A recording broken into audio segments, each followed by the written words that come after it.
Hey guys, and welcome to the Diabetes Chat Stories. It's great to see you here. Tonight we have a special event and we're going to be talking about Smart Insulin Pens. We have an amazing night throughout tonight. We are starting here at 8 o'clock and we'll be finishing around 9:30. Lots of ways for you guys to get involved tonight on the YouTube channel. All the details on our Twitter page as well at diabetes_chat. And you can see the live video and also the Twitter video as well. So lots of exciting things. Let's go through the schedule together.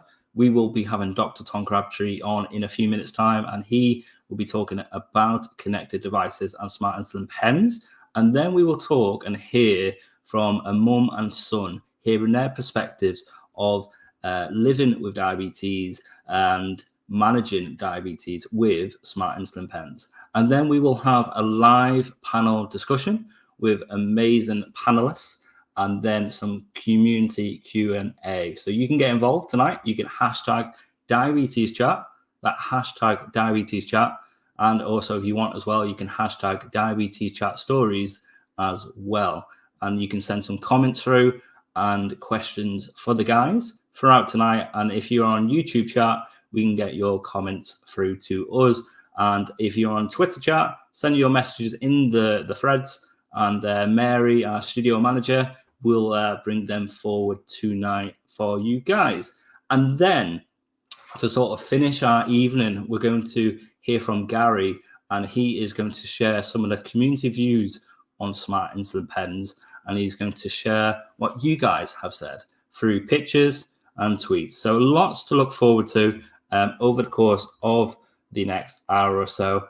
And like I say, we're going to have our panel discussion with Dr. Tom Crabtree, James Russell, Edelle Irwin, Nick Cahm, and Ben Raven as well. So lots to look forward to. Really excited to see you hopefully here, and hopefully if you're listening back to this as well. So without further ado, let's bring up our first speaker of the evening. And there's me big screen. And there's our first speaker of the evening, Dr. Tom Crabtree. Tom is a diabetes registrar and clinical research fellow working in the area of diabetes technology, works in Derby, I believe, just up the road from me, and was part of the early access role of the NovaPen 6 and Echo Plus. So it's an honor to have you here tonight, Tom, on the Diabetes Chat Stories. Thank you so much for coming along. No, thank you so much for having me. Like any opportunity to talk about diabetes. So I'm very excited to go through some information about smart pens for you all. Brilliant. I'll hand over to you. And grand. So thanks for the introduction. I guess the aim over the next 15 minutes is to go over smart pens, or connected pens, as perhaps we would think they're maybe more correctly called from a healthcare professional side of things. Have a think about why they might be needed, the sort of gap they're filling, and having a look at what is available, or what will hopefully soon be available out there for you to be asking your healthcare professional teams about. These are my disclosures. So credit to Emma Wilmot, from whom I've stolen this slide, but I'm sure she won't mind. And I think what we can say, and as someone, I don't have diabetes myself, but I think increasingly as healthcare professionals, we recognise that living with type 1 diabetes can constantly feel like spinning plates. It's my strong personal view that there's no other medical condition that demands more mental energy, more thinking, more input from the people that have it than type 1 diabetes. And there's constantly thinking about, what are you going to eat, carbohydrate counting, insulin, how are you going to get those doses across to your healthcare professional team, what are you using for your glucose monitoring, and then even things like, how am I mitigating the risk of hypos, and potentially even worries about long-term complications. And I think we recognize that. And so whatever we can do to try and make life with diabetes easier for the people with it, we should be doing that. We also know that despite our best efforts as healthcare professionals in supporting people with diabetes, and the effort of people with diabetes themselves, that in the UK, people are perhaps not reaching target as often as we would perhaps like them to, and we appreciate that that's not without effort on your part. And we know that about half the people have a HbA1c of less than 53, with maybe 63% having one less than 58. And so there's stuff that we can try to do to improve that. Diabetes technology is a really good example of how we can not just improve people's HbA1c levels, but the quality of life of people with diabetes. The problem with all diabetes technology, which to my mind, is that despite the fact we've got guidelines that advocate for it, there's still quite a lot of regional variation. Hopefully this is starting to be reduced, and we're all aware of the work that PATH has put in to try and improve access to diabetes technologies and stop any sort of postcode lotteries that might be happening. I think Freestyle Libre, for instance, has been completely revolutionary. Obviously, there's other continuous glucose monitors that are going to be increasingly available. But we also know that the technology that is out there doesn't necessarily suit everyone. So, for instance, insulin pump therapy, some people may want to access it and feel that they're not able to in their local region, but there will also be plenty of people who don't feel like an insulin pump is for them for whatever reason. And so we need to have more options to be able to provide. The other thing that's happened, if anyone hasn't noticed or has been asleep for the last 3 years, is obviously we've had the COVID pandemic, and that meant very quickly, as healthcare professionals, we were going from seeing people face-to-face in clinic to a virtual environment. And Freestyle Libre helped with that an awful lot, because we had lots of data in the cloud, and actually people on pumps were kind of easier to review in clinic from our perspective, because actually lots of the data was already in the cloud there as well. But for people who are on multiple daily injections, it was a bit more difficult. So typically people would have come to clinic with, their glucose diaries, their paper glucose diaries. I actually can't remember the last time I've seen one now, come to think about it, because we have moved forward quite a bit. But that was more difficult. And often you felt like you were having consultations over the phone or in online virtual environments with people that weren't really adding to that person's care, or that you weren't able to support them in the way that maybe they needed to help them reach targets. And so this is a little bit like your car's broken. You need to get your car fixed, and you go to your mechanic and you don't bring your car with you. We can't fix your car without seeing it, and we need you to bring your car with you. And so it can feel a little bit like an uphill battle. We obviously get glucose data quite readily now. We've spoken about Freestyle Libre and data in the cloud, but without the insulin data, we're only really getting half of the story. It's therefore really difficult for us to have a data-driven consultation, or for us to really understand what's happening and how we can support people moving forwards. And so in that position, we're often left guessing. And so you may look at a Libre trace, perhaps like the one on screen, and you may wonder, are those highs in the afternoon, are they related to, late boluses? Is it missing boluses altogether? Are there hypos because people are overcorrecting? And it's really difficult to tease that out without knowing what's going on from an insulin point of view.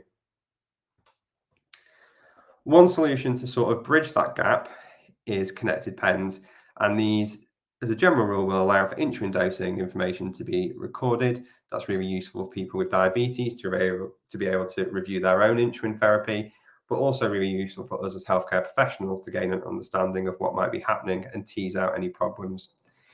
It also means that people who don't want to use pump aren't necessarily missing out on technology that could be useful both for them and for their diabetes team, and that means that we can have data-driven consultations still. Lots of the pens, although you don't necessarily have to upload them remotely, they can be uploaded in clinic, but it does facilitate that remote access and that transition to the more virtual care model that lots of services are moving towards. And the good news is the options are increasing, and we're going to have a look at the options in a second. So what pen types do we have available? What is out there at the moment? Well, if we look at the Novo Nordisk range of pens, just because they're the main players in the market at the moment for smart pens, that I suspect will change. But you've got your typical disposable pens that people use. So that would be your flex pen type pens. You've got reusable pens that take cartridges, which would be your NovaPen 5 and Echo, which I believe did have some dose recall capabilities, but no sort of integrated storage that could be uploaded. And then you've got your next generation, your connected pens, and these are the NovaPen 6 and the Echo Plus. Now, the Echo Plus is the half unit variation of these pens, which some people are using. Typically, we perhaps see them used more in pediatrics, but we do have some adult users of these as well. And these have a data storage. They can store, I think it's something like 80 days worth of data.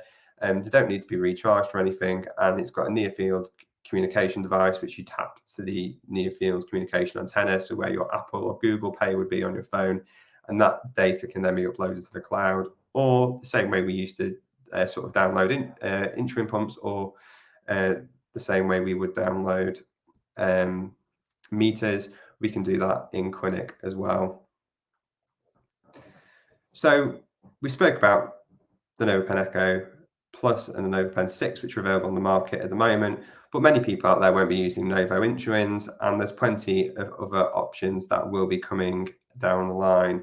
So the NovaPen 6 and Echo Plus is essentially very similar to their reusable pens, apart from the Smart Pen functionality. So in many ways, that's quite familiar technology.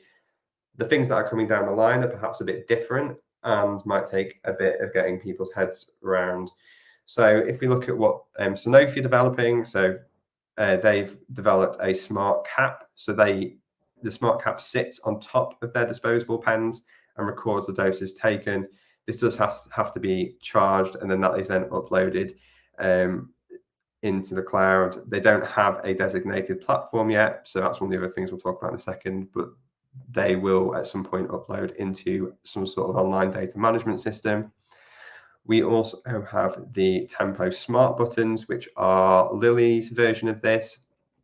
I believe that this will attach to a disposable pen, but it won't be their usual disposable pens. So it will be a new disposable pen specifically designed to interact with the Smart button.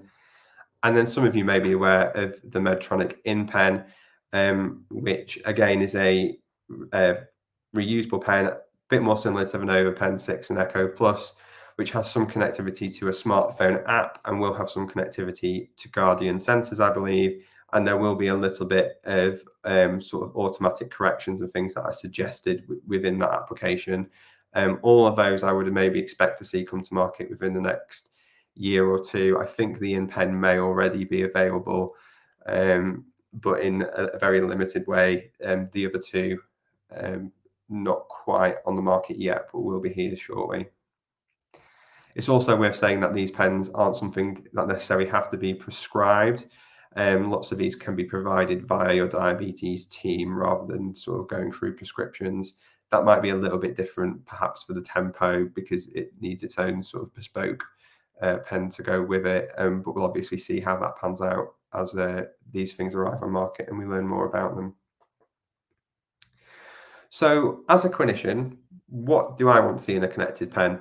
Well, the main thing we want is that it's easy to set up. We're already trying to onboard lots of people onto technology and support people in clinic. And what we don't want to have to do with connected pens in particular is to bring people into clinic appointments or to have an appointment with their DSN just to learn how to use a connected pen. So we want it to be really intuitive and we want it to be user-friendly. One of the problems that we often have in diabetes clinic, and increasingly I'm needing at least 3 screens to manage diabetes clinics, is a single platform, but certainly automated data transfer to a single program would be ideal. So with that data automatically going into the cloud without interaction from the user.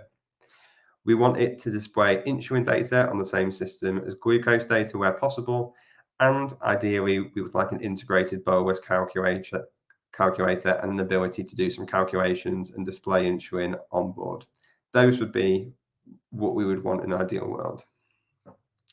We're obviously going to come to a Q&A and panel discussion, but one of the key things that we need to know, and that's going to be key moving forwards, is what the people with diabetes, what you guys in the audience want from these pens. How do you want to see them develop moving forwards? Because I think that's going to be really key in, 1, improving the uptake, but 2, making sure that they're actually filling a niche that needs to be filled for you. There's always a question of do they work? And this is some data from a clinical trial that Novo did with the NovaPen 6 in Sweden. And they took people who were already using Freestyle Libre. They gave them the smart pens without providing any real additional education. So it wasn't like they had, lots of input from, dietetics or anything like that. And that did demonstrate significantly improved from baseline.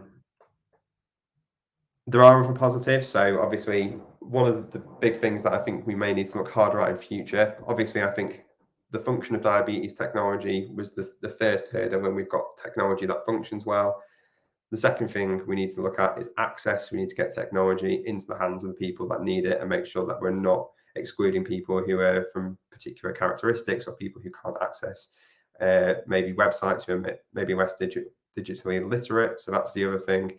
And then the third thing that increasingly I think we're going to have to think about is sustainability in diabetes healthcare. And I'm sure many of you will have noted the amount of plastic waste associated with lots of the diabetes technology that's out there, or even your disposable insulin pens. And actually, lots of the smart pens include a reusable element to them that will hopefully reduce waste.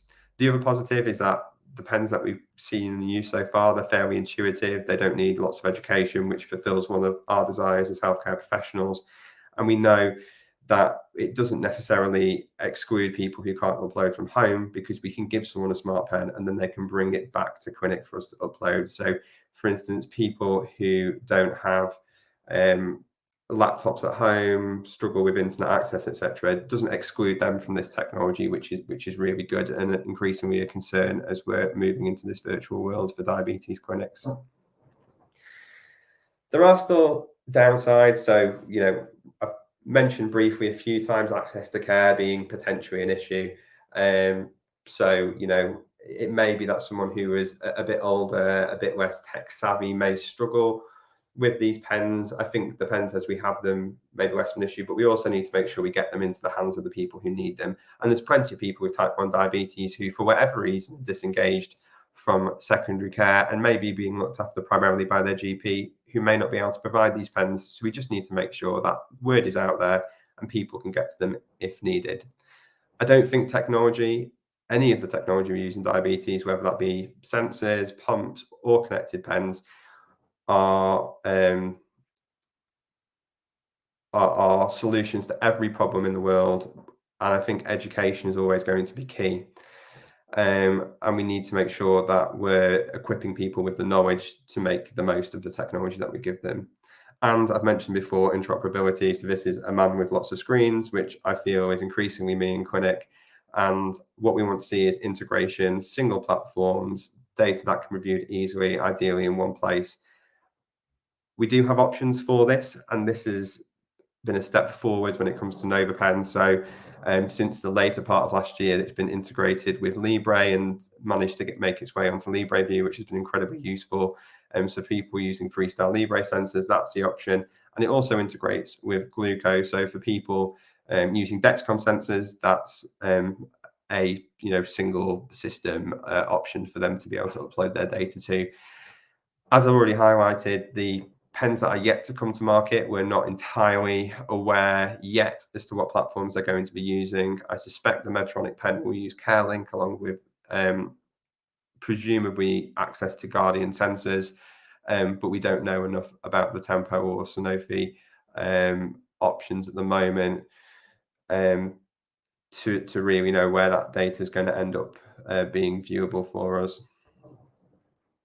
So what are my thoughts on smart pens? As I've highlighted a few times, I think that diabetes asks a lot of you as people with diabetes already, and anything we can do to make life with diabetes easier, we absolutely should. Connected pens are a really simple way of us providing additional support to people who are on multiple daily injections, either because they're on that journey through diabetes technology, or maybe don't quite meet criteria for insulin pump therapy, or because for whatever reason, pump therapy isn't for them.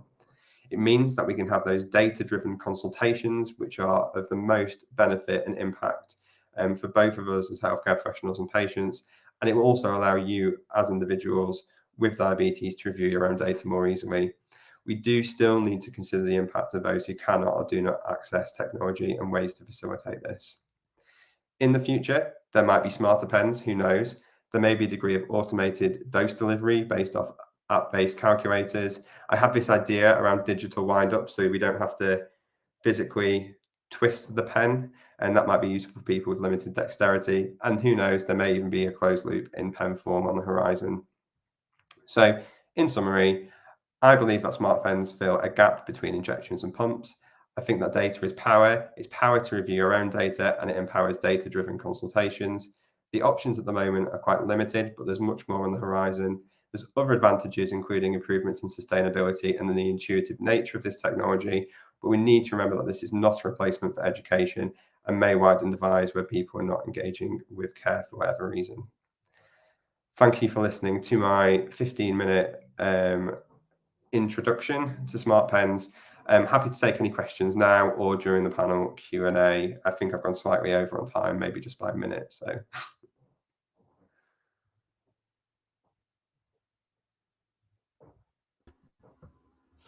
Oh, thank you so much, Tom, for sharing that insight and starting our amazing evening here talking about smart insulin pens. We will carry on the discussion in our panel chat in about 10 minutes time, I'm sure. But guys, if you want to get involved, hashtag DiabetesChat, and you can check out all the comments on Twitter and on our YouTube page as well. Okay. So what we're going to do now is we're going to bring forward Edelle and Shane. Shane is 16 years old, and his mum Edelle, and they talked to me yesterday. We caught up, and they gave me a little perspective of living with diabetes and how Shane manages diabetes with his smart insulin pens. So let's check it out.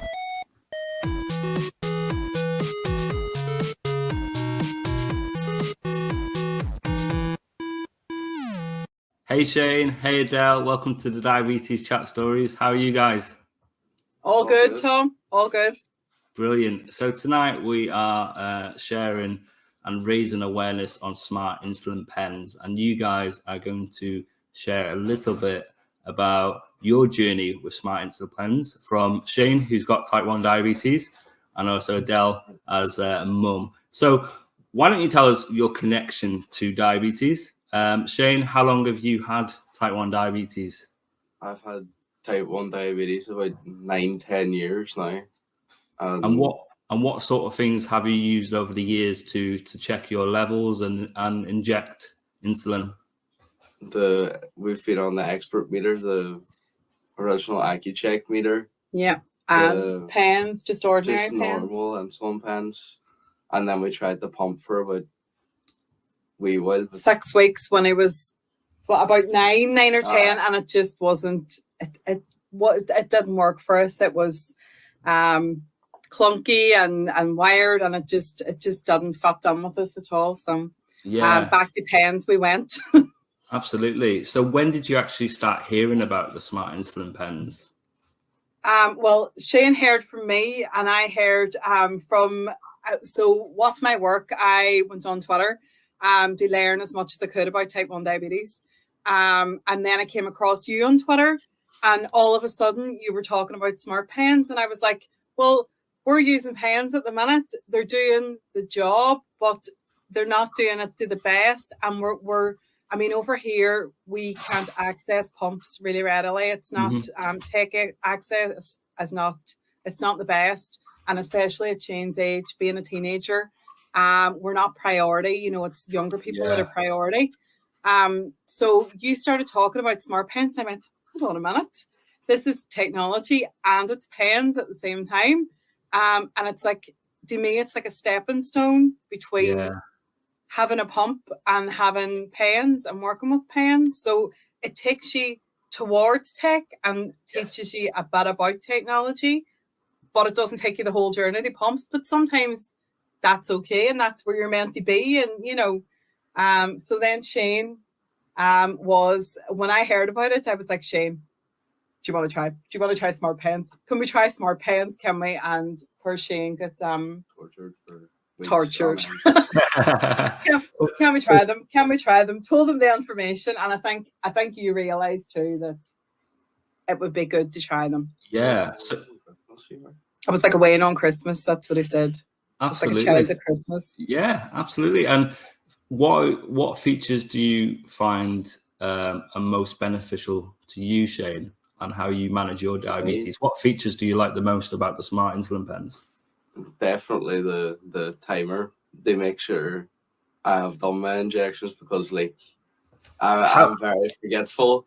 How cool is that? You're simply just going to click down on your memory mode, and it just tells you how much you've injected and when. Just how great is that? For like, and that's handy. That's handy for my ma as well, because she can look at how much I'm taking. That's my favorite bit too. Is I mean, when Shane was younger, it was always the panic that he we would forget insulin, or we would give too much, or we would, there was always that fear. And the Smart Pens take away that fear, where you can go and check. And even, I mean, what the families in the T1 club, that's something that comes up all the time. Is I think I've given my child double dose. I think that I haven't given. And it's something that's talked about regularly. And I mean, it's happened with me. And when we just had ordinary pens, it wasn't something you could fix. You just had to hope that your bloods would go higher and you'd figure it out, or your bloods would go a bit lower and you go, well, I probably didn't. But it takes that guessing out of it. Absolutely. You know what I mean? It's so hard in that moment. Did I give that insulin? What do I do now? You know what I mean? Do I give more? Do I half the dose? Do I not give any? And like you say, you either later on, you're at diabetes space camp, you're super high, or you're going to be crashing and hitting that floor because you probably got a severe hypo on the way because you might have taken twice the amount. So it's great that you guys are sharing that perspective. A teenager with diabetes, there's the dog, and a mum's perspective as well. So is there anything else that you really enjoy about the Smart Pens? You also connect it to an app as well to see all the data. What app do you guys use? Gluco. That's what we use. It connects your Cahm, your Smart Pens, everything. Yes. And Mum, you can see all that as well if you want to, or you've got it. Yeah. Well, we have it, but there seems to be the two of us can't log on at the same time. Right. I don't know. Maybe it's something we're doing on our side. But at the minute we can't do it, and we can't figure out why we can't do it. But usually, so it's something we need to look at. But even for him to be able to look, I mean, he's 16 now. He has diabetes. I can help as much as I can help, but there's sometimes that Shane wants to manage it himself. He wants to figure it out himself, so but Gluco's really good. And it's that picture. It's I've given insulin, and here's the numbers along with the Dexcom, and then being able to build a picture and to be able to figure things out that we couldn't figure out before. We couldn't, if there was something happening, we couldn't get the information on it. We were just kind of trying to piece together a picture, but it's there. It's there, right in front of you. Spending hours looking through an expert meter at all these different finger pricks and all this here, you just have the picture in front of you. So the nurses would already have, so you can try and make your own adjustments. Yeah. How great is that? You know what I mean? The technology now to have these amazing Smart Pens that you guys can use on a daily basis for everyday life, but also share it, like you say, with Mum, but also your healthcare professionals. So when you go for appointments, the data's already there. You're not writing things in books, and you're not spending hours and hours.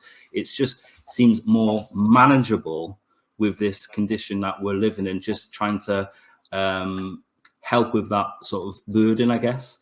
Every little helps, doesn't it? Totally. It does. Totally. So is there any... Go on, girl. Oh, it means that I'm not nagging all the time as well. That do you know what I mean? I'm not mommy nagging at him, so we can work and stuff together, and that's far better, I think. No, that's great. Is there anything that you feel can be done to make Smart Insulin Pens better in general? for someone who's using the pen, Shane, or from a perspective of new mum? Is there anything that you think will make the smart pens even better in the years to come with the sort of how technology is advancing? What do you think? The only thing I could say is like more insulin like variability. Do you know the way we were on? What did you call that insulin? Traceba? No, that's the background I'm on. Oh, the Apidra. That when I had to switch insulin because it wouldn't fit into the cartridge into disc. Yeah, absolutely. So more insulins available for the smart pens would be good, wouldn't it? Anything else, Edelle, that you can think of? If it would link in with Clarity and Dexcom, if that all linked, that would be be amazing. That would be, you know, it would be another bit of the picture instead of having to go and you know, if we could just link everything up in the one place. Yes. Because like recently, Libra have integrated the capability of putting smart pens on the app. So it's that next step forward, I guess, isn't it? Yeah. The companies like Dexcom and other CGMs to integrate that into their software, so then all of it is all there together.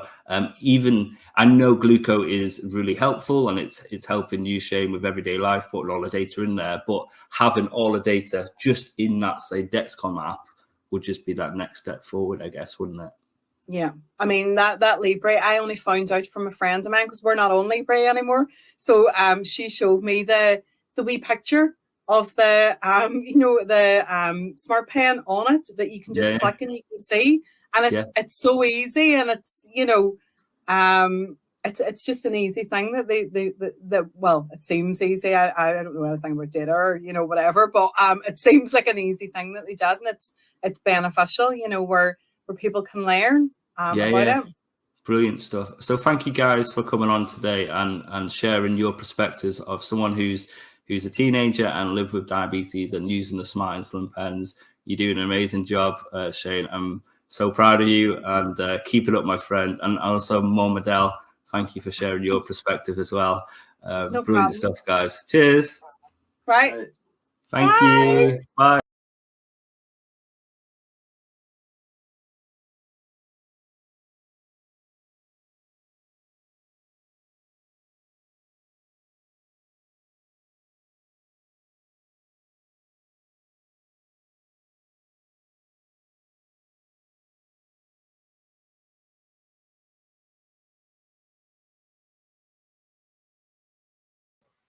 You're on mute, Tom. There we go. Amazing. Thank you to Edelle and Shane there. What a start to our diabetes chat tonight. We had Dr. Tom Crabtree, who introduced smart insulin pens and connected devices, and then hearing the real experiences of Shane, who's 16 years old, and what a fantastic job he did, like coming on and speaking to me yesterday. We didn't actually plan that to happen. It was meant to be me and Mum, and Shane came down and he was just so fascinated and he wanted to share his stories, and that's what it is, our diabetes chat stories. So what we're going to do now is we're going to hear more stories from our panel list. We've got James, we've got Nick and Ben joining us, and also Dr. Tom Crabtree as well. So Mary's going to bring forward the guys and we will see everyone jump up. Hey, Ben. Hi, Tom. You all right, buddy? Not too bad. How are you? Yeah, I'm good. James, hey. How are you? I'm good. Nice to see you there. And also Nick. Hi, Tom. Hey, and Tom C as well. Hey, buddy, welcome back. So we are here, guys, for our live diabetes chat stories panel, and we will be asking some questions to you guys. And then if there's any more questions from the community, we will bring them forward. I've seen quite a few comments coming through as well. And Mary's bringing them forward as well. So we'll see them pop up over the next half an hour or so. So let's start off with some introductions, and let's go around. We'll start with Ben and then James, Nick and Tom. What is your connection to diabetes? When were you diagnosed and at what age? And how did you manage your diabetes before Smart Insulin Pens? And Tom, just a little brief introduction from you. Who are you? Expanding from your 15-minute presentation and your connection to diabetes, what you've done over the last couple of years. Okay, so let's start with Ben. Yeah, so brilliant. So I am a type 1 diabetic. I've been type 1 diabetic since 1999 when I was diagnosed July 1st, 1999, 1 week before my second birthday. Wow. Before I was using Smart Insulin Pens, I had a very, very old Novo Nordisk pen. It was the first reusable pen I got after my diagnosis. So I've had it, well, I had it for about, I want to say about 18 years. Wow. Yeah, it's quite a long time, to be fair. I never really knew there was more kind of upgrades or anything going about, so I got stuck with it. So in the next 5 minutes or so, we'll learn a little bit more about how you transition between that, just living with that sort of regime for 16, 17 years to going on to instant pens. What about you, James? What's your connection to diabetes, and when were you diagnosed, and what did you use before Smart Pens? So I have been a type 1 diabetic since 2013. I was 32 at the time when I was diagnosed. Insulin pen wise, I started off on the disposable pen, so I was using I was on Lanta, so it was a Solo Star pen initially, and then had Flex pens for the Nova Rapid. So they're what I sort of started on. My DSM progressed me onto cartridges onto the Nova Pen Echoes because she wanted me to have half units back a little while back.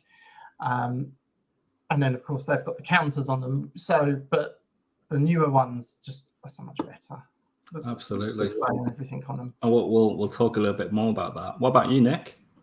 Yes, I've got type 1 diabetes as well. I was Welcome diagnosed to the club. Diagnosed in 2007, aged 30, so it came quite a surprise, but it was very slow arrival, but all the symptoms were there. And from the time I was diagnosed to when I got hold of these new pens, I was on the Flex pen with Nova Rapid and Levemir, always using exactly the same thing, disposable pens. Knew of other choices, but they just weren't open to me. So yeah, just basic. Brilliant. And so far you can see, Ben, you were diagnosed like 1, 2, and then you guys in your 30s, and then me as a 17-year-old. So we've got between us like different parts of our lives. So it's quite interesting to see that. And Tom, a little bit about you, just to add to our panel discussion.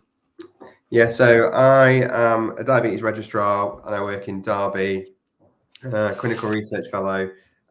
Lots of what I've been spending the last 3 years time doing, where I've been doing my research, has been around diabetes technology, working with Emma Wilmot. I've been quite heavily involved in the closed loop pilot and have been responsible for all the data for that, which has been both fantastic and anxiety provoking at times because there's quite a lot of pressure there. But no, it's been really good.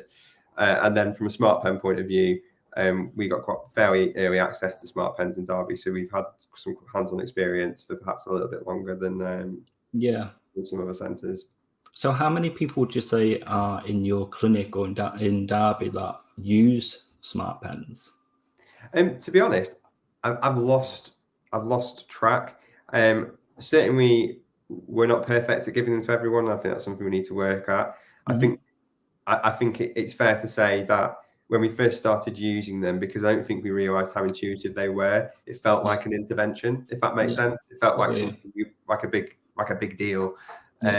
I think increasingly we should probably just be giving them to everyone, because I don't think there's anyone really that doesn't stand to benefit in some way from it. Absolutely. Do you think they will replace the sort of Flex pen, disposable pens in time? Like, you know what I mean? Looking through your slides tonight, saying, for instance, how they just help the environment. That's one element. But do you think it will be sort of, when we look at maybe 5-10 years time, it's like that's the option one, and then option two is maybe the pumps and closed loop and things like that. But do you think these would maybe replace the Flex pens? Is that the direction it's Yeah. going, or do you think the options will always still be there? I think there's always going to be a space for disposable pens, and a lot of that comes around to perhaps people who are newly diagnosed, where you don't want to introduce perhaps too much at once. Yeah. Or maybe around backup pens for people who are on pump therapy. Perhaps it just makes sense for them to have a smart pen. Yes. Yes. But it would be really nice to think that everyone was being offered this, and that this was standard care. Yeah.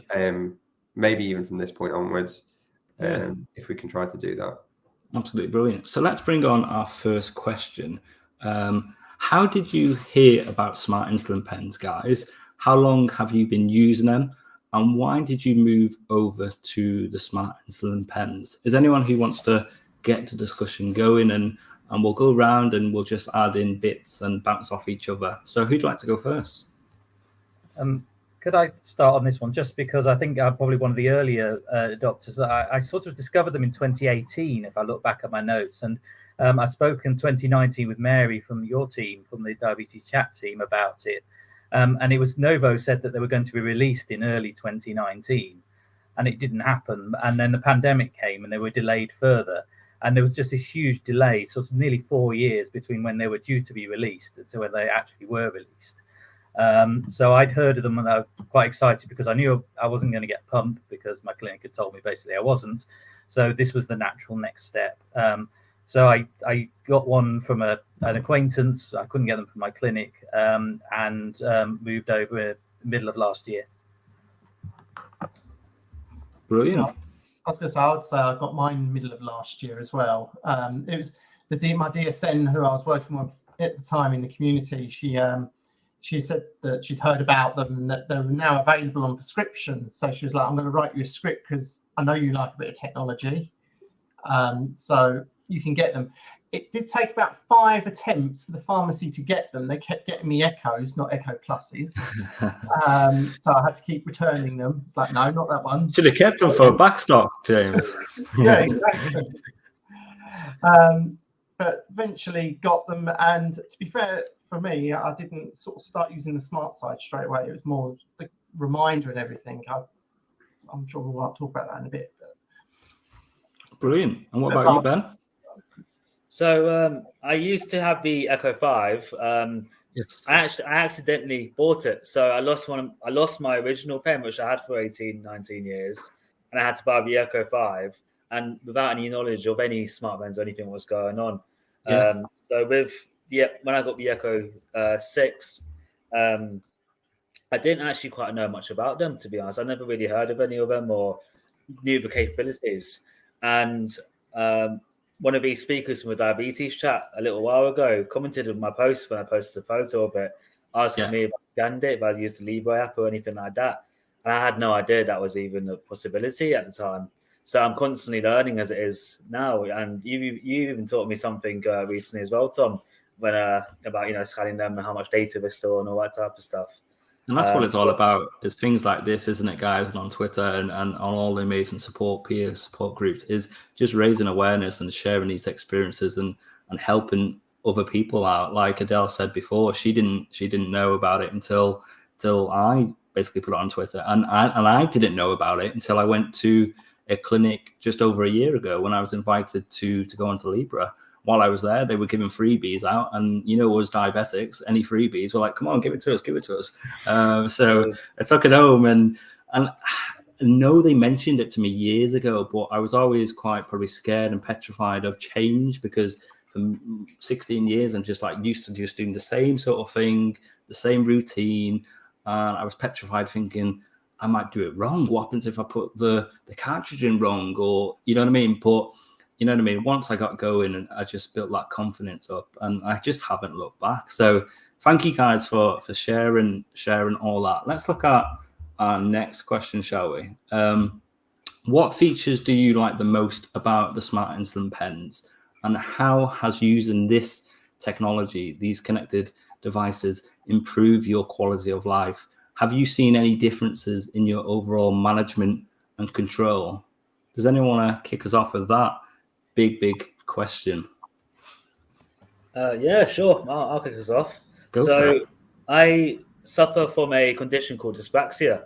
It affects many things. One of the things that really does affect with me is my memory. So I've got quite poor short-term memory, meaning that it's kind of a cocktail of disaster for diabetes. Obviously, with injecting and blood tests and things like that. Yeah. So having an actual screen where I can either see how long ago I injected, as well as being able to scan it on my Libre app really easily with the background data for the last 80 days, what all automatically gets put on, is absolutely life-changing, because I've gone through times where I've accidentally double injected Tresiba, night insulin, day insulin. Yeah. And how scary are them moments, I guess, that you've lived, and it must have been quite scary for you, but also for your parents and people who supporting you. But now, just having that technology, whether it's linking to your app or just clicking down on your memory mode, you can just see, isn't it? You can see how much you've injected and when, and just how great is that? Like, just to help. Yeah, like I can see right here exactly when I last injected, how many units I injected, and it's just right in front of me. And it's something that you can't beat, to be honest. Especially since having that old pen for so many years has completely changed completely, to be honest. Absolutely. What about you, Nick? Yeah, I mean, it's the same as well. Yesterday, I injected my Levemir, and a minute later, I didn't know whether I had, so I could just go back and have a look at the pen. It was literally a minute, but it's so much built into a reflex action doing your insulin dose. You just don't remember doing it. But there's a second particularly important bit, is which I found in a particular incident I had last year, where I had a hypoglycemic incident. It resulted in an ambulance call. I was fine. But I could go back and review my Libre trace. I could go review when I took insulin. I knew when I took food. I could absolutely narrow down what could have happened, what the potential causes were, the healthcare professionals could be involved.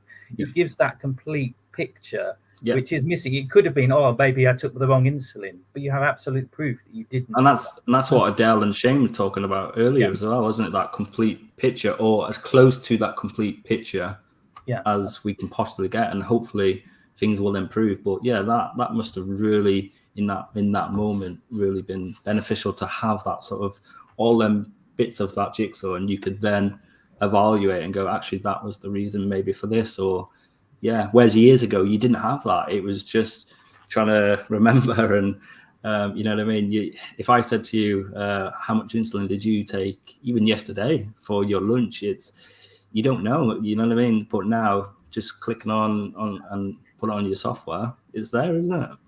Yeah, absolutely. James? For me, I think I would echo what others have said already. It is having that reminder of things. I know one night I've woken up, the alarm's gone off because I've gone high. Middle of the night, injected some what I thought was quick acting insulin, turned out it was my Levemir. Gone back to sleep, and it's gone off. The alarm's gone off again an hour or so later.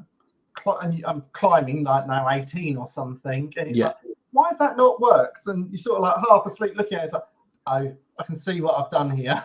Yes, Looking at the pen straight away, you can see that you've used the wrong insulin. So, so for me, that's good. I like that.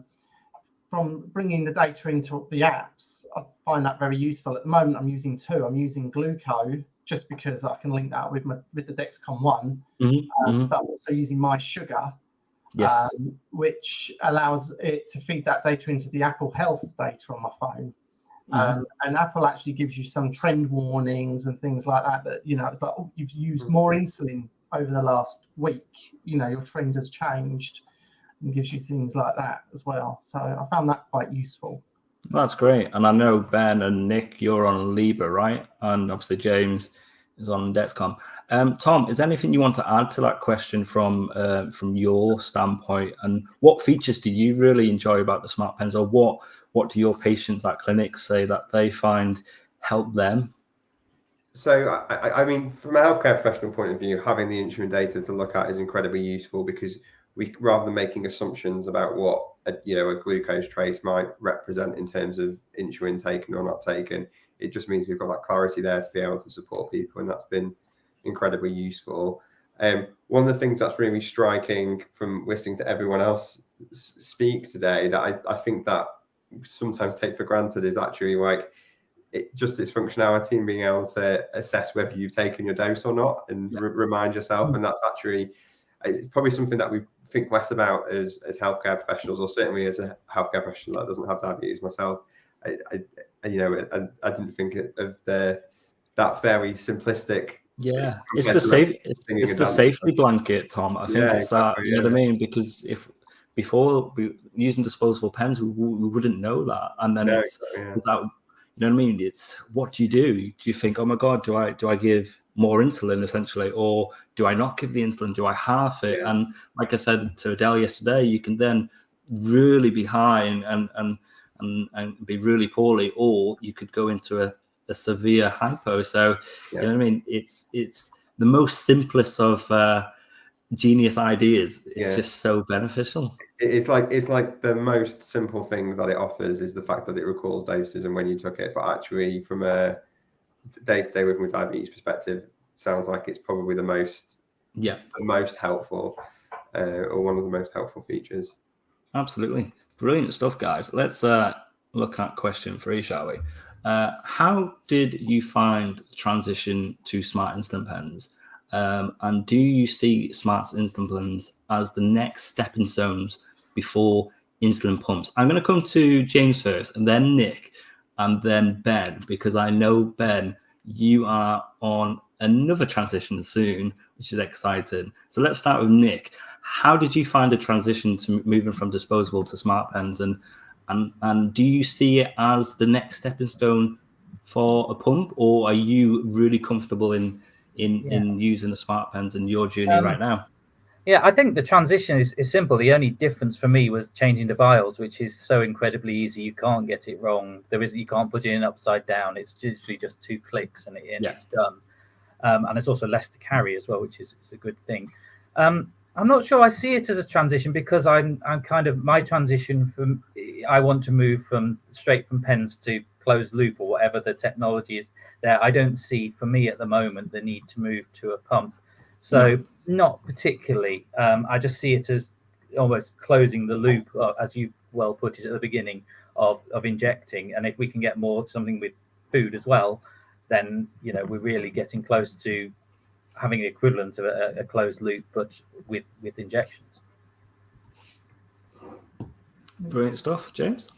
For me, it's more about, I think it's more just being able to sort of using it as a tool more than moving over to an insulin pump. I sort of echo Nick's comments on, I think if I was to go towards a pump, which I currently wouldn't qualify for, I think, I'd want to be going towards that closed loop sort of setup again myself. But at the moment, I'm happy with using the insulin pens and sort of doing the MDI sort of routines and things. It's just using the information that you get from the insulin pens, sort of reading it in and then looking in the apps, I think is actually very useful. Yeah, brilliant stuff. And what about you, Ben? So the transition from my old pen to a new pen, I think it's a piece of cake. It's as I said before, it's not too much different. It's just in general a lot easier overall, and I see it as a very good stepping stone onto a pump. So I'm very fortunate enough to be able to have a start date for a pump, which is April 12th, which is coming up very quickly, to be honest. Time's flying by, and I'm also double lucky because I've recently been allowed an Dexcom G6 too. So once it's all happy and going, I'm able to go into a closed loop too. And quite frankly, going from just a standard reusable insulin pen, something with a bit more smarter technology, helps you get into the mindset of how the technology is, and it's getting better. It's always getting better. And absolutely. It's just and hopefully the time that you've been on the Smart Insulin Pens will equip you for when you move over to the pump, which will be the great. Tom, was there anything you wanted to add on to that from your part? just to say that actually they're really helpful in that transition period. One of the things that certainly for some of the closed loop systems can be make or break is the settings, obviously, that we give it. And actually having an accurate picture of your insulin requirements going into that, because you've got that all recorded on a smart pen, is something that's going to be sort of really useful for your diabetes team to help support you in that transition. So I think that's a really useful point to make. Brilliant. And let's have a look at our final question before we open a Q&A for anyone that wants to fire some questions to our panelists. Is there anything that you feel could be done to make the smart insulin pens better for you as a person living with diabetes, or for a parent or carer, and also for a healthcare professional? Let's start with James. Offhand, I don't have anything I think of that would make them much better. I think for me, it's working as it's being presented. I think as we mentioned earlier, the number of apps being available, I think is a big thing. When I first got the pen, I think it took me a while to start using an app because I couldn't find an app that could read the pen, and there wasn't really much information out there for what you could use. It was more, I had my sugar from many years ago, so I started using that, and then I'd read somewhere about glucose, so that's when I went and grabbed that. But the Dexcom app has no functionality to read the pen, and I'd stopped using the Libras before they'd put that feature out. So I didn't actually even realise the Libra app could read the pen till tonight. That's something I've learned this evening. So yeah, that's a new thing that came towards September, October time, wasn't it, Tom? And yeah, I think having all them sort of functionalities in one app is just unbelievably great, because I think, you know what I mean, we've got so many things we're trying to balance, like Tom said in his opening slide, of all them plates, and having everything in one place, or as close to as one place as possible, really does help, rather than 3 different apps. And but I know for you right now it's working, and hopefully in the future the likes of Dexcom and other sensor companies will integrate smart pens into their apps. Do you know about that, Tom? Do you think that will be in the pipeline to come, do you reckon? I think there'll be discussions. Ultimately, what it would be really nice to see within, I don't think this is a short-term goal, but within a medium term of maybe 5 years, would be to have a single platform for all diabetes data, because I cannot tell you how frustrating it is to have to remember logins to 5-6 different systems, to have data up on multiple screens, to manage that in clinic. I promise you, I always start clinic forgetting at least one password and waiting to reset it for the email to come in, which is always a bit awkward when you're trying to have a conversation with someone and reset your password at the same time. So it'd just be really useful to have everything for everyone in one place, and that to me is the key.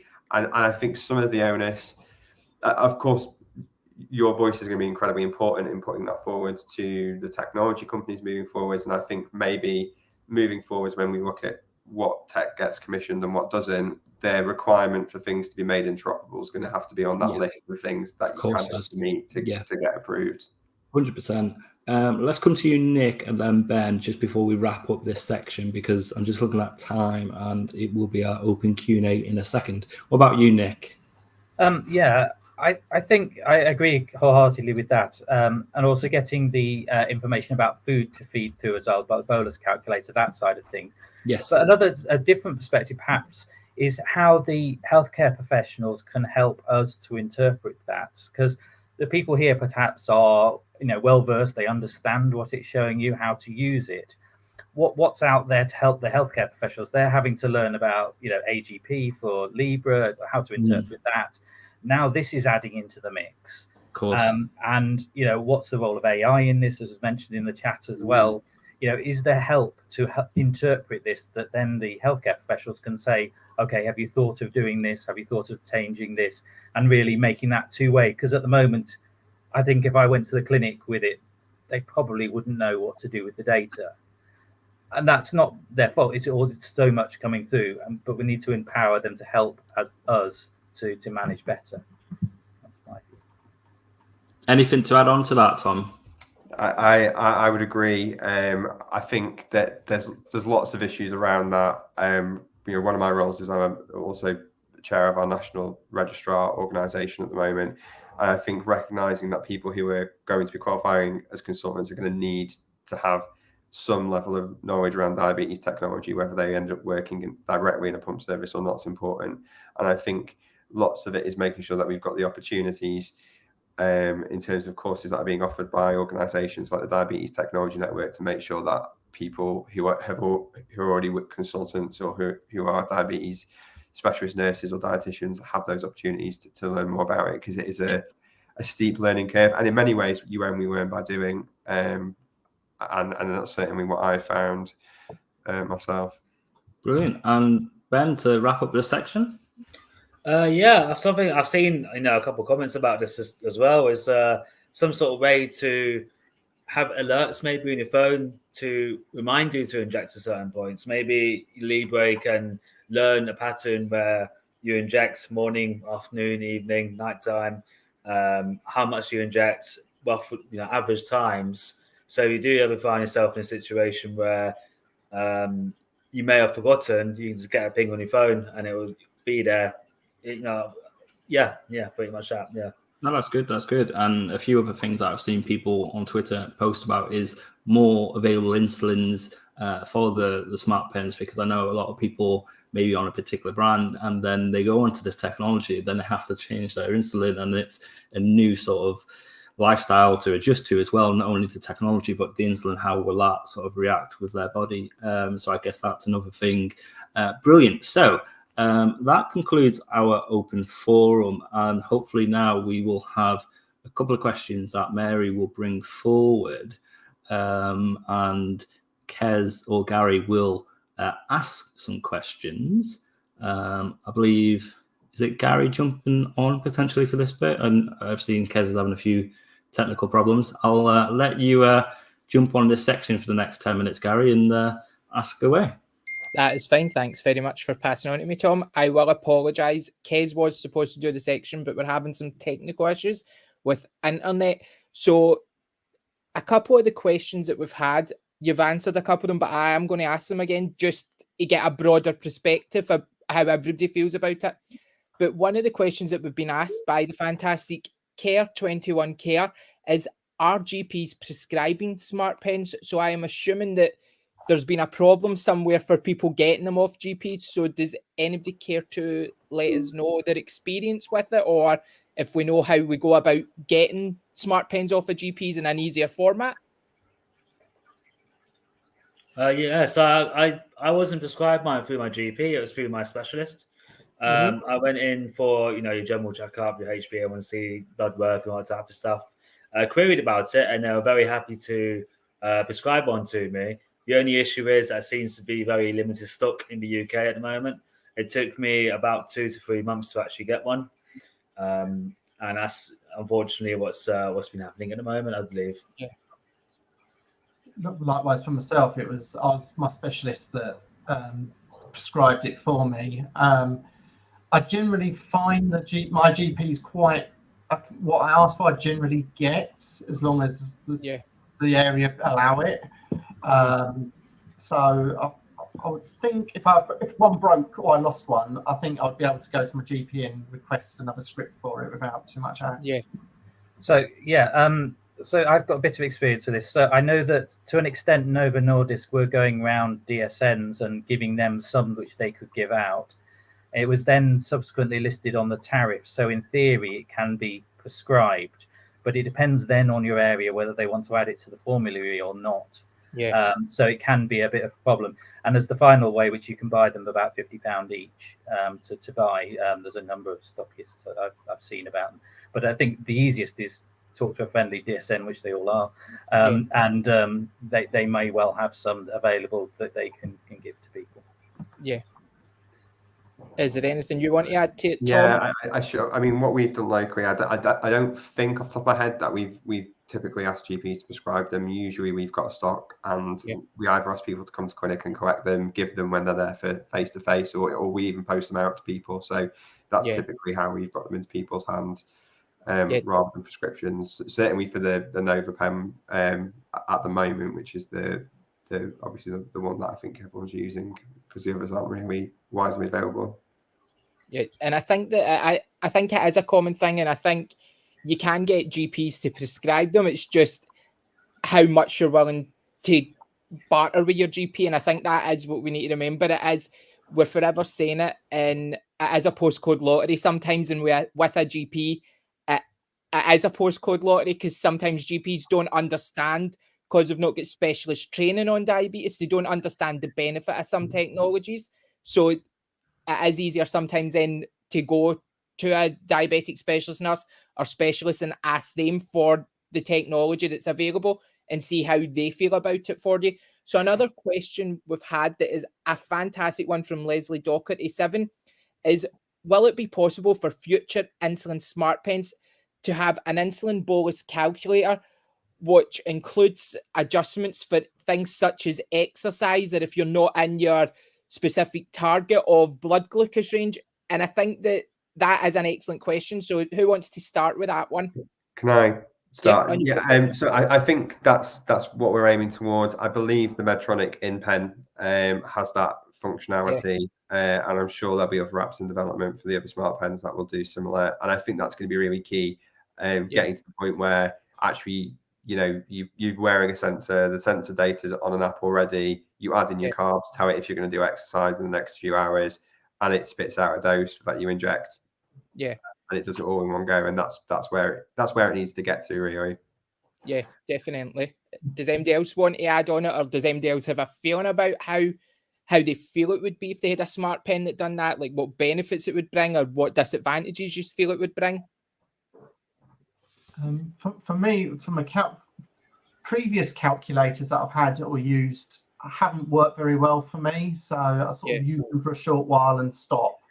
Maybe I don't give them enough time, but I end up sort of just scrapping it off. But if it was linking more with the data and everything that we've got, like you say, from the sensors and things, then maybe it could be an interesting sort of way forwards. Yeah. Anybody else want to add into it, or? I think the only thing I'll be worried about with that is the fact that different exercises, I understand, can cause different effects to your blood sugar, such as cardio would obviously, tank your blood sugar, make it drop. Whereas in my personal experience, I've realized that weight training will cause my blood sugar to either go higher or stay level.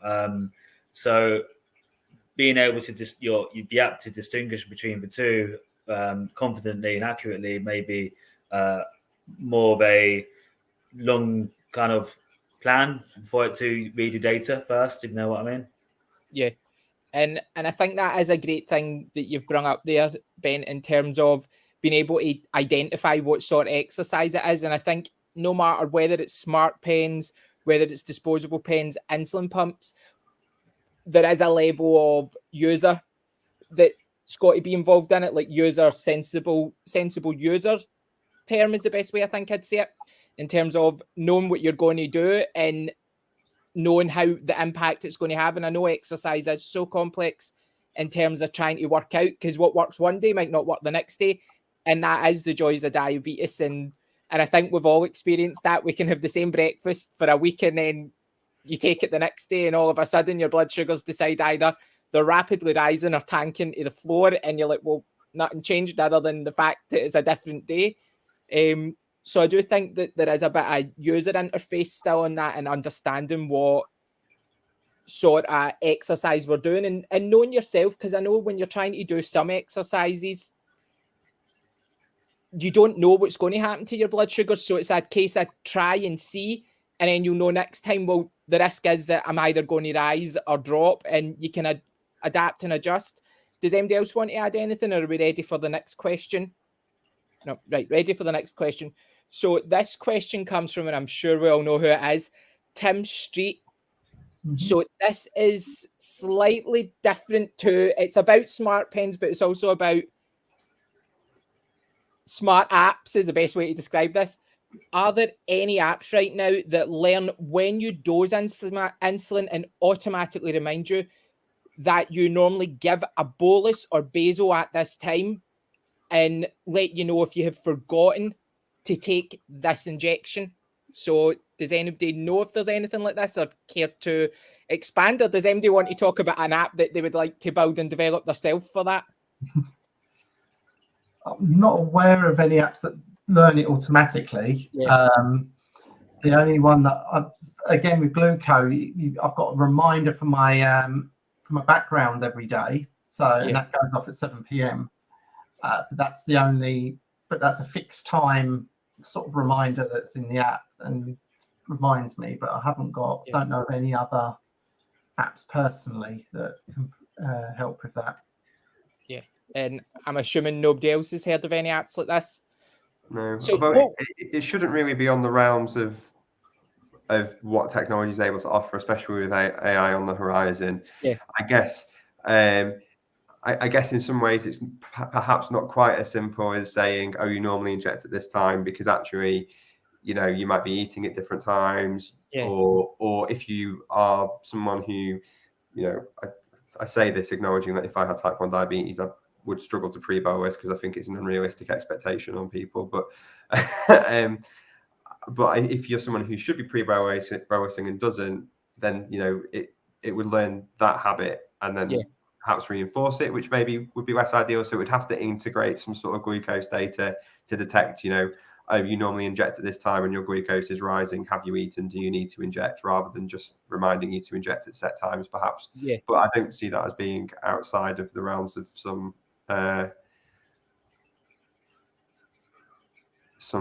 clever person out there. Yeah, and let's hope that somebody can develop something like that. Now, I see Tom has come back on, which obviously means it's my final question. So thanks for taking your time just to answer the questions. I'm sure you'll get a plethora of other questions on Twitter because all your Twitter handles are here. So just be prepared because the diabetes chat community love a good question, which is what we love about them. So Tom, back to you. Thank you, Gary, for hosting our Q&A. Just want to fire this last question from Glenn. I was told smart pens were only for type 2s. Tom, do you want to take that one on? No, absolutely not. The majority of people using smart pens will actually be people with type 1 diabetes. They are perfectly usable for people with type 2 diabetes, whether they're using a basal bolus therapy, or whether or not they're using, you know, even twice daily pre-mixed insulins and things. You know, it's perfectly capable of using smart pens in those situations.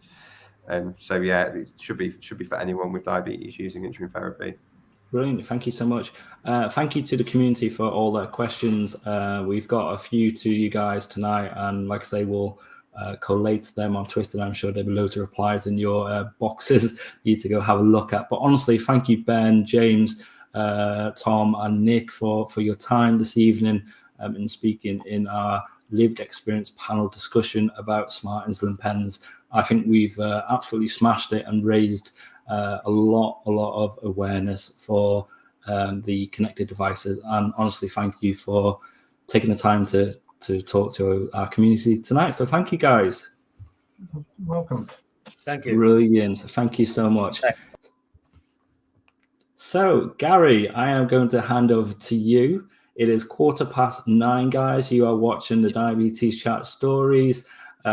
This is our Smart Insulin Pen panel discussion evening, and it's been really fascinating listening and watching all the amazing comments coming through. And we want to continue now, Gary, don't we? And we want to hear what you guys have been saying, and we've put together a little PowerPoint that Gary's going to talk us through now. So over to you. Thanks, Tom. So what I am going to talk about is the community views on smart insulin pens. So we're just going to go through it and give you a little insight into how the community feel. If there is any questions, you know you can always use the hashtag DiabetesChat hashtag. Just bear in mind that because I'm speaking, I am not going to be able to answer straight away. So I'll get back to any questions or anything that MD wants clarification on throughout the night as well. Okay, so here we go. And should be working now for us. Oh, and now I'm pressing too fast. Sorry about that. So the first two slides are basically just an overview of pens that are available. And these are all disposable pens, just to give a comparison between smart technology and disposable pens. But what I'm amazed about is, if you look at the one in the middle from the USA, it's got the time sealing caps on them, which is amazing that you've got technology like that just now as well, that you can put on a disposable pens if you're not fully ready to go into like a smart insulin pen, but you want something just to remind you when you last took your insulin. And then here we've got another plethora of pictures. One that I'm going to point out is Kerry in the top corner. I think it is, now I'm reversing here, so I'm trying to work out what side it will be for just, I think it will still be left side. Let me just, if I'm wrong, somebody can fix me on Twitter again. These pens are all getting ready to be returned to the Novo pen. So basically they're all going to get recycled and reused. But there is also, and Belinda put it on, and I forget the Twitter handle of who it is, there is a girl you can send your disposable pens to, and she will make funky things for you, I believe. So if you want to find out about that, Belinda hashtagged it in the diabetes chat hashtag, so you'll be able to see what that is. So here we have got, this is smart pens now. So you can see here that if you look on them, they look a wee bit more fancy, less medical graded. And I think that's what a lot of people have said about it, is they're less medical graded. But if you have a wee look, you can see in the memory area that it shows you how many units insulin you've taken and how long it's been active for, which is really good for telling you your active insulin time and things like that. So we're just going on to the next slide. So here we have insulin pens again, but this is, and I believe it is, don't quote me on this, I'm sure it's Nick. No, it's not, it's Craig. I tell a lie, it's Craig. So this is Craig actually using his insulin pen, his smart insulin pen, and you can see it does look a little bit more fancy compared to a normal insulin, like disposable pen. And I think a great thing with these is as well, I think we all know as diabetics, we worry, I don't know if everybody worries about it, but I think a lot of us worry about waste, specifically plastic waste and disposables and flinging stuff away. So I think that smart insulin pens are great as well because they are reusable. So you're reducing your carbon footprint. And I know not everybody's bothered about that, and that's cool. It's cool whatever way you swing in that, just so you know there's no judgment coming from anybody. And then we've got this here. So we can see here that this is pictures of people's smart pens. So the left is Nick in his smart pens, and you can see the number of units that he's given and the time since his last injection. And the picture on the right is the extra feature that is on the Novo Pen 6, which is a great, this is the upgraded model. The Novo Pen 6 has half units, which means that you can now customize your dosing with the updated version of the smart pens, which is fantastic. And then here we have got some other pictures, and you can see that it's and apparently the Novo Pen 6 has full units and half units, I believe. So, oh no, sorry, I've muddled that up. So the Echo Plus has the half units, and the 6 only does full units. So the Echo Plus is the more advanced one. So just in case anybody's interested in that, sorry, that was my bad. And then here is some lived experiences. So if you just have a wee look, I don't know if you can see the screen clearly, but this is just lived experiences of how people feel about the pens. But you can see here that the Smart Check in the Novo Pen is, it's basically just about pressing a button down, and it lets you see how much insulin you've taken and if you've taken it, which is great. And the insight, if you're like me, when I used to be in pens, I used to forget taking in if I took insulin or not, and used to just floating a wing in a prayer is the best way to describe this, in the hope that my blood sugars stayed steady and never started rapidly rising.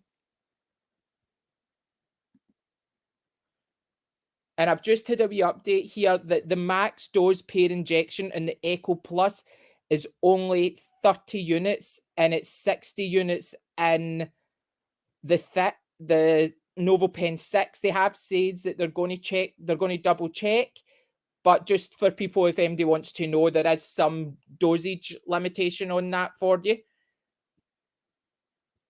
And then we've got some here. There's some pictures here sent in by the community, a NovoPen 5s. And both Bernie and Sharon have highlighted the main features in the 5 and the real significance of having technology to manage their diabetes. And it's the time elapsed in each segment and also the last dose. So it's great for that, for being able to identify when you last dosed and things like that. So I think that's fantastic with Smart Pens. And then we're just here. So we done a few polls in DiabetesChat. I done a poll myself. And you can see that there is a vast amount of people out there that know about Smart Pens. So poll 1 was a huge percentage of people from the diabetes community knew about Smart Pens and things like that. And then poll 2, which is in the top right, we asked the community if they used Smart Pens, and a lot of people come up with no for that, I believe it was.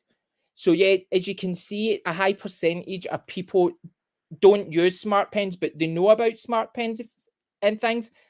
And then poll 3 was, I believe this was the one that I done. And again, the consensus is that nobody uses Smart Pens.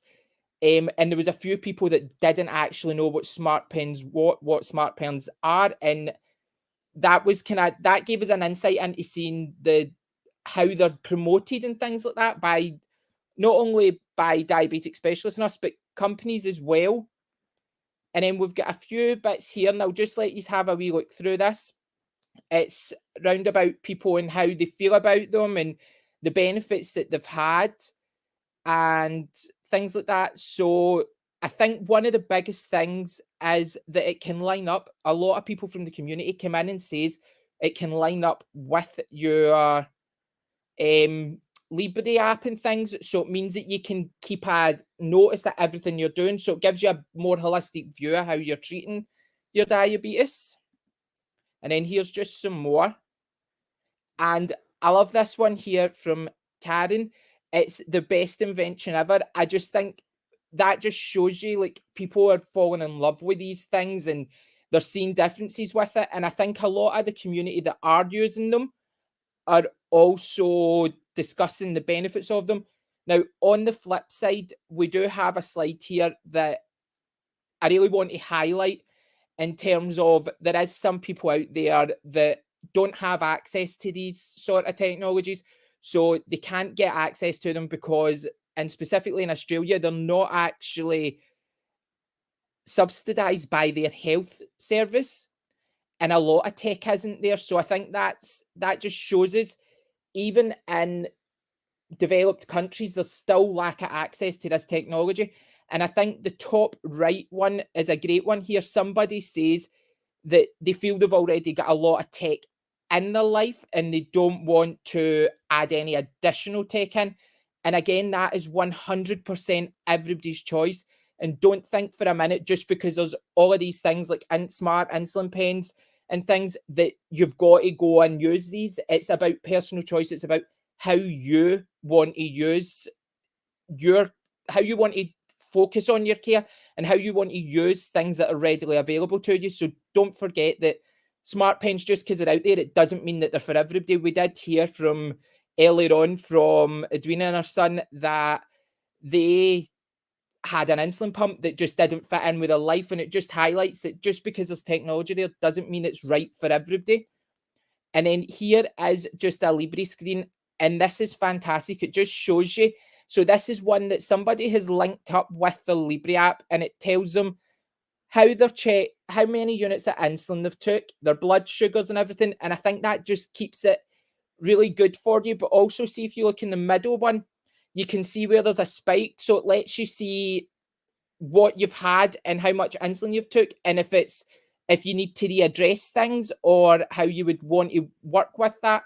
And I think that's an excellent thing with these. And I don't know how anybody else feels about that, but vent off in Twitter if there is anything you want to ask me, and I will get back to you as soon as I can. So the next couple of slides, I'm a wee bit unsure because as much as I love technology, I have never used Gluco and I have never used the Sugars app. So I will discuss them to the best that I can. But just so you know, I can't give great information. So when it comes to it, I will need to look up things. So if you look at the screen we've got now, that's the Gluco, and you can see the data is, it generates reports and trends. And it's for this particular person, it shows them how much insulin they've taken and the average amount that they've taken as well. And they've also added, and I think this is great with technology, they've added their Dexcom G6 into it. So it gives them a full holistic view of everything. And I think that that was something that was highlighted earlier, that you can't link a smart pen with Dexcom yet. And that's not saying that it will never happen, because potentially they're working on it now. But it's great that you can get apps like Gluco in that will allow you to link up your smart pen. And then we're going to go on to the next slide. And this is the one that probably is going to confuse me the most, because I don't know anything about my sugar, and I really should know about this because everybody keeps talking about it. But I believe this is Jillian's. Yes, it is. So this is a screenshot of Jillian's My Sugar app, and it summarizes all the data from one day for her. So just to make you aware, Jillian is using the version 5 of the Smart Insulin Pen. So at this moment in time, Jillian doesn't have the Bluetooth compatible version. And I am sure that that's a choice Jillian wants to make. And if when she's ready, if she wants to move on, she will. But I think we've got to remember, again, as I says, it's all about person and how they feel about things.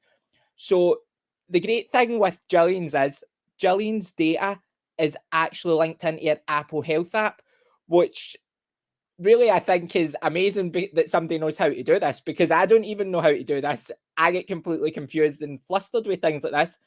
And what it does is it comes through automatically. And in her case, her finger prickers scans with her meter, which is Bluetooth connected to the phone and app. So it means that everything loads into her My Sugars via her Apple Health and her activity data via her watch. So basically what Jillian's got is a full holistic view of everything that's happening with her diabetes in a way that works for her. But everything else, just so you know, she has to enter manually. So food that she's eating and anything like that all enters in manually. So Jillian takes a bit of time in filling up her My Sugars app, which is, I assume, is time consuming, but is obviously very therapeutic for her as well, because she clearly loves doing it. For me, I don't think I'd have the patience, and I'd get nippy with it and not want to do it. And then finally, I just want to note that the purple bars shows exercise for her. The yellow blocks are carbs. The blue are insulin.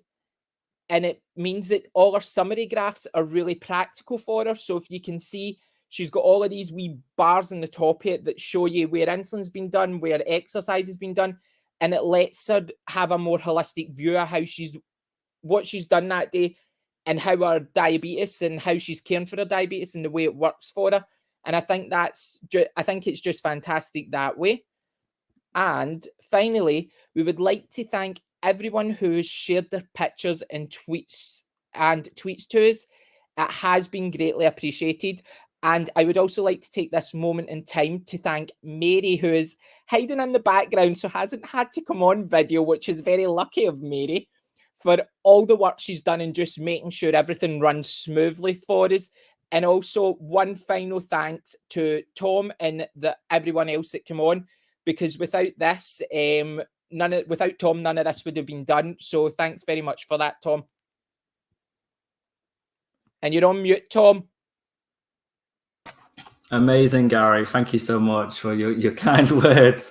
You'll make me even blush even more than I am already. I'm so hot in this room.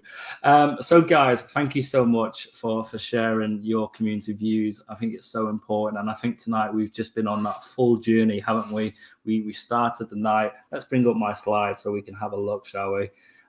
We started the night talking about what the connected pens are, and Dr. Tom Crabtree excellently presented and informed us all about the Smart Insulin Pens. Then we spoke to Edelle and Shane, and they gave their insights into lived experiences of using the Smart Pens from both perspective of Shane, who's a teenager, and mum. Then we had that amazing panel discussion, which was fantastic, with lots of Q&A from you guys. And then to finish it, like Gary just said, we had the community views, which I think it just brings it all back together, because this is about raising awareness, getting you guys involved as much as possible.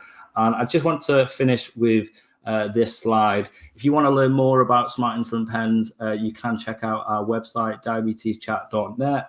And on there, we have some videos that I've made. Video 1 looks at the features of the NovaPen Smart Insulin Pens, and the second one looks at connecting a Smart Insulin Pen to Libre, discussions that we've already sort of spoken about tonight. So if you want to go check them out on the DiabetesChat.net website, you'll then see the links to our YouTube channel. And finally, if you want to see what is coming up on the Diabetes Chat, head over to our website, DiabetesChat.net. You can email the team, diabeteschat@outlook.com. And of course, follow us on Twitter at diabetes_chat or hashtag diabetes chat. There's loads and loads and loads of comments coming through on the hashtags tonight: diabetes chat, diabetes chat stories, loads on YouTube, which I'm going to go look and probably stay up till about 3 a.m. looking at all the amazing comments. But honestly, thank you so much for everyone who has watched this evening or watches back. This is available on YouTube, also be on our website, no doubt. But you know what I mean? It's been a really fascinating night, raising awareness of Smart Insulin Pens, and hopefully we'll do future events like this in the future. So keep your eye out. But honestly, thank you to everyone who has got involved. I'm going to bring her up. Thank you to Mary. There you are, Mary. There's Mary, who's helped tremendously in the background. Thanks, Tom. I didn't do so great in bits. It's like it's been great fun, hasn't it? Oh, so much fun. It's been so great. much fun. It's been great having it streaming and having all the comments coming in. Yes. Just trying to look at all the comments and read all the comments. It's so good. Oh, amazing. But Well honestly, done, thanks. Tom. Oh, you're welcome. Thanks to Mary. Thank you to Norman, who's helped out in the background as well. Also, our co-host, Gary and Kez, for everything this evening.